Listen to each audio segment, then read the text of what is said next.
پھر وہ میرا کزن کہنے لگا، ہاں ہیری، خالہ بتا رہی تھی کہ تمہیں مجھ سے کوئی ضروری کام تھا۔ میں نے کہا ہاں یار، وہ میں تمہیں اکیلے میں بتاؤں گا۔ پھر میری امی باہر آئی اور ہم لوگ سیدھا گھر آ گئے۔ پھر میری امی نے کہا کہ چلو جلدی سے کپڑے چینج کرو اور ہم پارک واک کرنے چلتے ہیں۔ لینا کا 2 بار میسج آ چکا ہے۔ میں پھر باتھ روم میں چلا گیا، فریش ہو کے آیا۔ پھر میں نے واک والا ڈریس اور شوز پہنے۔ پھر میں اور میری امی پارک آ گئے تھے۔ پارک پہنچے تو لینا پہلے سے ہی پارک میں پہنچی ہوئی تھی۔ وہ مجھے کہنے لگی، ہیری تم لوگ آئے نہیں کل بھی، کیا ہوا؟ سب خیریت تھی؟ تمہاری امی بتا رہی تھی کہ تمہاری کچھ طبیعت ٹھیک نہیں تھی۔ میں نے کہا ہاں لینا، طبیعت تو بالکل ٹھیک تھی، بس دل نہیں کر رہا تھا۔ پھر لینا میری امی سے ہمارے گھر کا ایڈریس پوچھنے لگی اور کہنے لگی کہ میں کل دن میں چکر لگاؤں گی۔ میں نے اسے کہا کہ تم ریسٹورنٹ پہ جاب کرتی ہو نا؟ تو وہ کہنے لگی ہاں، میں تو رات کو جاب کرتی ہوں 8 بجے، اور صبح 4-5 بجے ریسٹورنٹ آف ہو جاتا ہے تو میں گھر کو آ جاتی ہوں۔ میں دن کو گھر پہ ہوتی ہوں، تو میں کل تم لوگوں کے گھر چکر لگاؤں گی۔ میری امی کہنے لگی ہاں ہاں ضرور۔ اور پھر ہم نے اپنی واک ٹریک مکمل کیا اور پھر میں نے اپنی امی کو بولا کہ اب گھر چلتے ہیں۔ پھر میری امی نے لینا کو بائے کیا اور ہم لوگ گھر آ گئے۔ گھر آیا تو میں سیدھا اپنے کمرے میں چلا گیا اور اپنا موبائل چیک کیا تو ثنا کے 5 سے 6 میسج آئے ہوئے تھے۔ ثنا مجھے کہہ رہی تھی، ہیری تم نے سچ میں اس ویڈیو کی کاپی تو نہیں بنائی؟ مجھے تو ابھی بھی ڈر لگ رہا ہے۔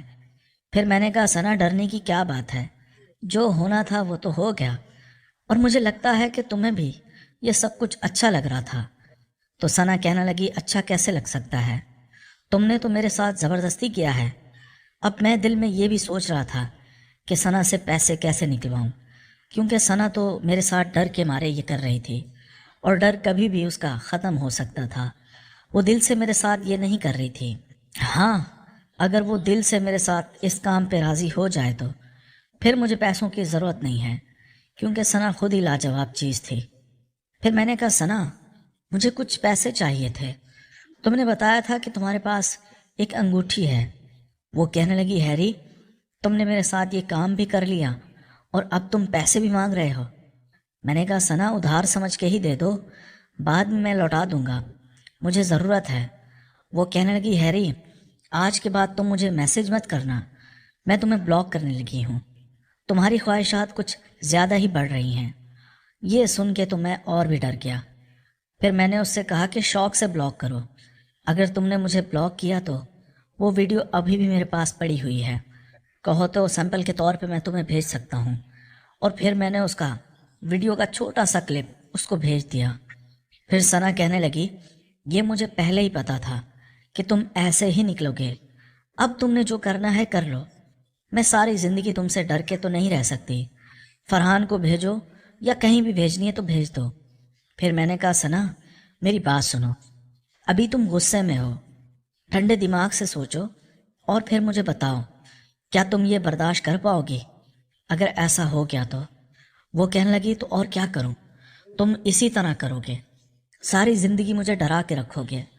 تو میں نے کہا ثنا میری کون سی بڑی خواہش ہے، چھوٹی سی تو خواہش ہے، کبھی کبھی میں تم سے ٹائم مانگ لیا کروں گا، اور تو میں تم سے کچھ نہیں مانگ رہا۔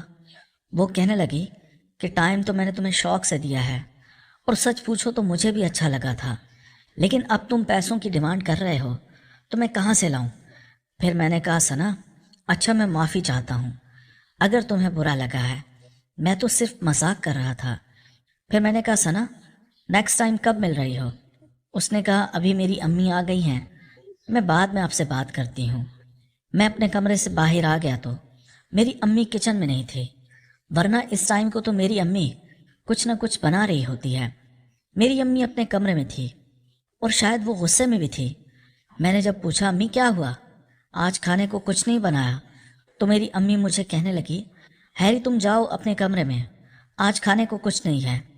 میں سمجھ گیا تھا کہ ضرور میری امی کی میرے ابو سے لڑائی ہوئی تھی، اور یہی وہ نازک لمحہ تھا جس کا میں انتظار کر رہا تھا، کیونکہ اس لمحے میری امی بہت کمزور ہوتی ہے اور مجھے میرا کام کرنے میں بہت آسانی ہو جائے گی۔ پھر میں نے کہا امی اٹھو، پھر میں نے ہاتھوں سے پکڑ کر امی کو اٹھایا میں نے کہا کیا ہوا امی، بتاؤ مجھے، ابو سے جھگڑا ہوا ہے کیا؟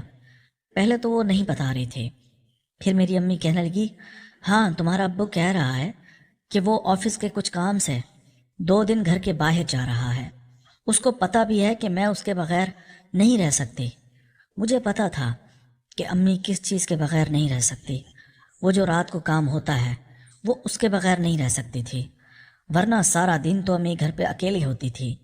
میں نے کہا امی ویسے بھی تو ہم سارا دن گھر پہ اکیلے ہوتے ہیں، اور اگر وہ 2 دن کے لیے جا بھی رہا ہے تو کوئی بات نہیں، میں ہوں نا آپ کے ساتھ۔ میری امی کہنے لگی ہیری رات کی بات اور ہوتی ہے۔ میں نے کہا امی کوئی بات نہیں، جتنے دن ابو گھر پہ نہیں آتا میں آپ کے ساتھ آپ کے کمرے میں سو جایا کروں گا، آپ کو ڈر بھی نہیں لگے گا۔ پھر میں نے امی کو کہا آج میں آپ کو اپنے ہاتھوں سے کھانا بنا کے کھلاتا ہوں۔ پھر میں نے امی کو ہاتھ سے پکڑ کر باہر ٹی وی لانچ میں لایا اور صوفے پہ بٹھا دیا۔ میں نے کہا امی مجھے کچھ اور تو بنانا نہیں آتا، میں آپ کے لیے آملیٹ بنا دیتا ہوں۔ پھر میری امی کہنے لگی ہیری تم کھانے کی فکر مت کرو، کھانا فریج میں پڑا ہوا ہے، وہ گرم کر کے تم کھا لو، میں بعد میں کھا لوں گی۔ اور پھر ہمارے گھر کی بیل بجی، میں نے جا کے دروازہ کھولا تو وہ میرا ابو تھا۔ ابو نے آتے ہی آفس بیگ اتارا اور میری امی سے پوچھنے لگا کیا ہوا میری پیکنگ کر دی؟ مجھے آج ہی نکلنا ہے۔ میں نے یہ سنا تو میں خوشی ہو گیا، کیونکہ مجھے وہ موقع مل گیا تھا جس کا میں انتظار کر رہا تھا۔ میری امی غصے میں تھی، اس کو کوئی جواب نہیں دے رہی تھی۔ پھر میں نے امی کو کہا، میں نے کہا امی آپ سمجھے نا، ابو اس گھر کا خرچ چلاتے ہیں، ابو سارا دن کام کرتے ہیں، اگر وہ نوکری کرتے ہیں تو ان کو جانا تو پڑے گا۔ میں نے امی کو سمجھایا تو خیر وہ سمجھ گئے، اور پھر میرے ابو کی پیکنگ کرنے لگی۔ پھر میرے ابو نے میری امی کو کہا کہ 2 دن کی تو بات ہے، یوں گزر جائیں گے، پتہ بھی نہیں چلے گا۔ اور آہستہ سے میرے ابو نے میری امی کو کہا کہ مجھے پتہ ہے تم کس لیے پریشان ہو رہی ہو، وہ رات والے کام کی وجہ سے نا، وہ جو روز ہوتا ہے، جب میں آؤں گا تو میں ساری کسر ایک ساتھ پوری کر دوں گا۔ پھر میرا ابو میری طرف دیکھنے لگا کہ کہیں یہ میں نے سن تو نہیں لیا، اور پھر میں نے اس کو ایسے جتایا کہ جیسے میں نے کچھ بھی نہیں سنا، اور میں نے فریج سے پانی نکال کے پینے لگا، اور اب میری امی کا موڈ بھی خوشگوار ہو گیا تھا۔ وہ خوشی خوشی میرے ابو کی پیکنگ کر رہی تھی۔